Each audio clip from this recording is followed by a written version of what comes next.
Piala Dunia 2022, Maroko versus Prancis. Ya, kita tahu bahwa ini adalah generasi emasnya Maroko.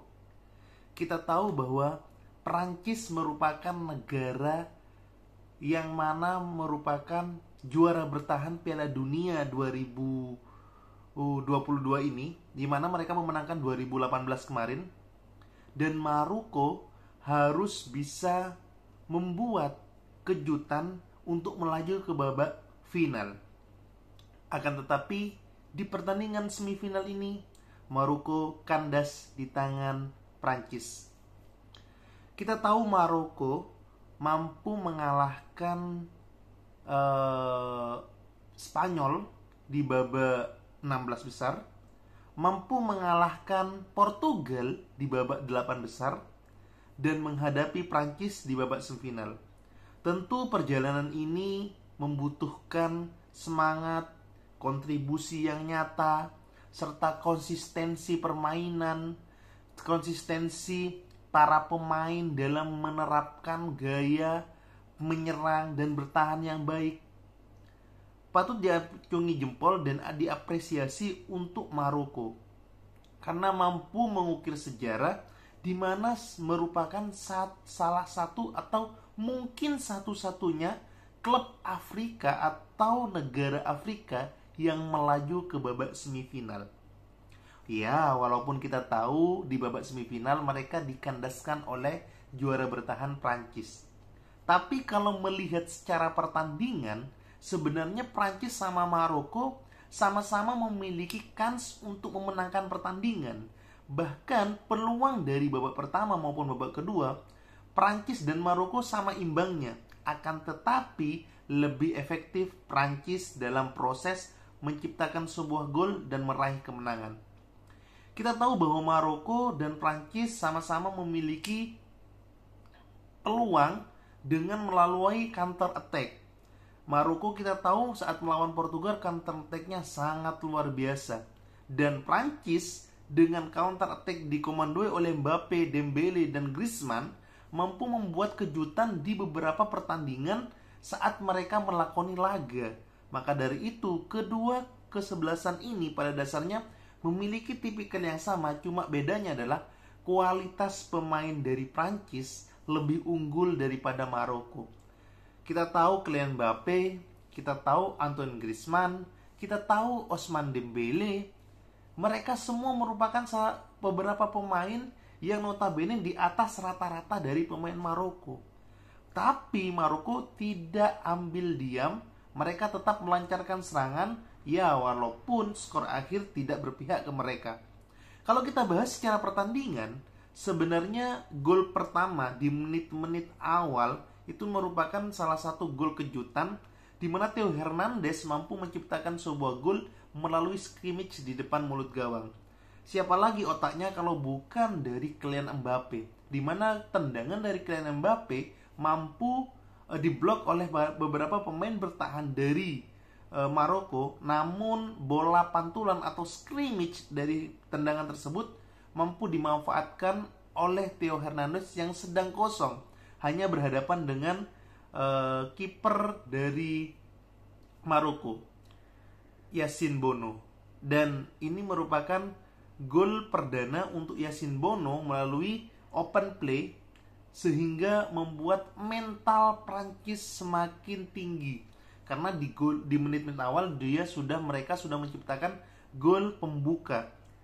Hal ini membuat Maroko agak sedikit mengendorkan atau membaca gaya permainan dari Prancis. Kita tahu Maroko selalu adaptif dalam proses menyerang maupun bertahan dan membuat pemain lawan seakan-akan lebih banyak untuk menguasai bola, padahal Maroko membaca situasi untuk melakukan counter attack yang sangat bagus. Dan kita tahu Prancis ketika sudah unggul, mereka bermain sangat rapat. Dari lini tengah ke lini depan mereka sangat-sangat bagus prosesnya antara bertahan atau menjaga bola dan proses menyerang. Sehingga hal ini menyulitkan Maroko untuk melakukan serangan counter attack maupun membangun serangan dari lini belakang, yang mana dikomandoi oleh lini tengah Amrabat, tidak mampu menebus pertahanan dari Prancis di babak pertama.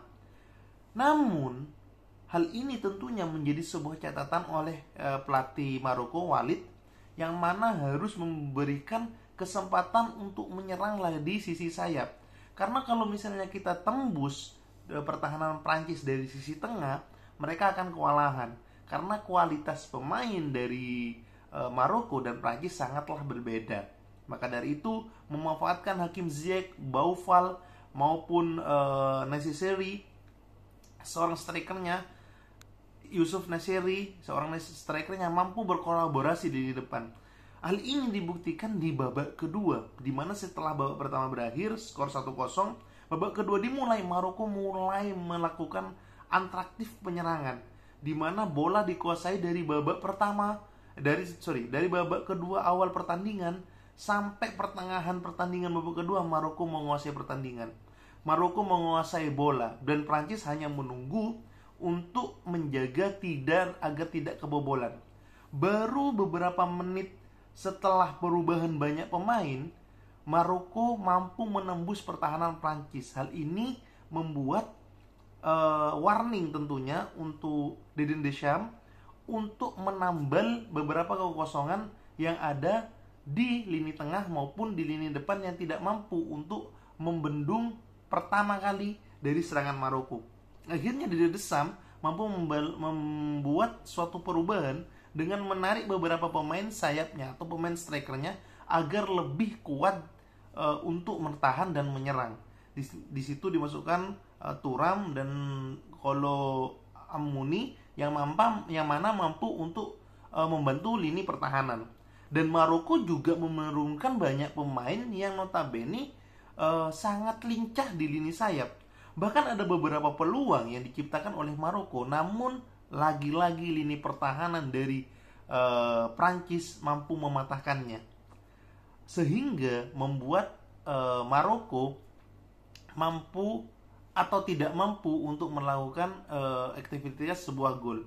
Alih-alih membuat efektivitas sebuah gol, Maroko malah kebobolan lagi. Lagi-lagi adalah Kylian Mbappe yang menjadi bintang, di mana Kylian Mbappe mampu mengocar-ngacir lini pertahanan dari Maroko, dan deflected bolanya dari tendangan Kylian Mbappe mampu dimanfaatkan oleh Kolo Muani, sehingga mampu memberikan sebuah gol di mana baru masuk langsung membuat gol menjadi 2-0.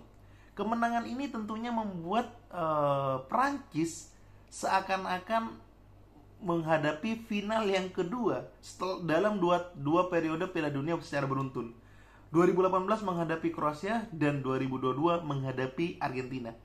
Untuk Maroko ini seakan dejavu ketika klub kebanggaan atau timnas kebanggaan saya di Eropa, yaitu Belgia di 2018. Betapa didayanya 2018 negara dari Belgia dengan generasi emasnya, namun dihempaskan di semifinal oleh Prancis. Maroko juga demikian. Dengan didayanya Maroko di babak knockout, babak grup maupun babak knockout, mampu dihempaskan di semifinal oleh Prancis. Ini seakan-akan dejavu. Ataukah Prancis bakal jadi juara? Kita patut tunggu. See you